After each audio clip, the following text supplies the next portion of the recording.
নেটওয়ার্কের কানেকশন না দিলে ওর কোনো কার্য ক্ষমতা থাকবে না। আল্লাহ বলেন দুনিয়ার মানুষেরা যত বড় লম্বা চওড়া পেটে সরু সাদা কালো পরিষ্কার ময়লা যেমন বডি যেমন বডি হবে, যেমন ভালো মন্দ খাও, রোগা হও, সরু হও, বড় হও, তোমার বডির কোনো দাম নাই।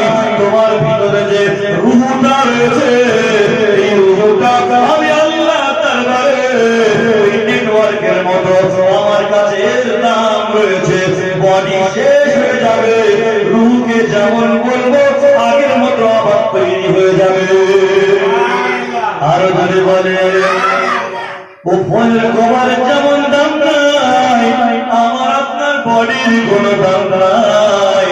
তবে ইমানদারের রূহটা আল্লাহর রাসূল বলেছে, একজন ইমানদার নামাজি পরেশগার হালাল যদি খায় তার রূহটা এত শক্তিশালী হয়, তার রূহটা দুনিয়ার জমিন থেকে সাত আসমান বের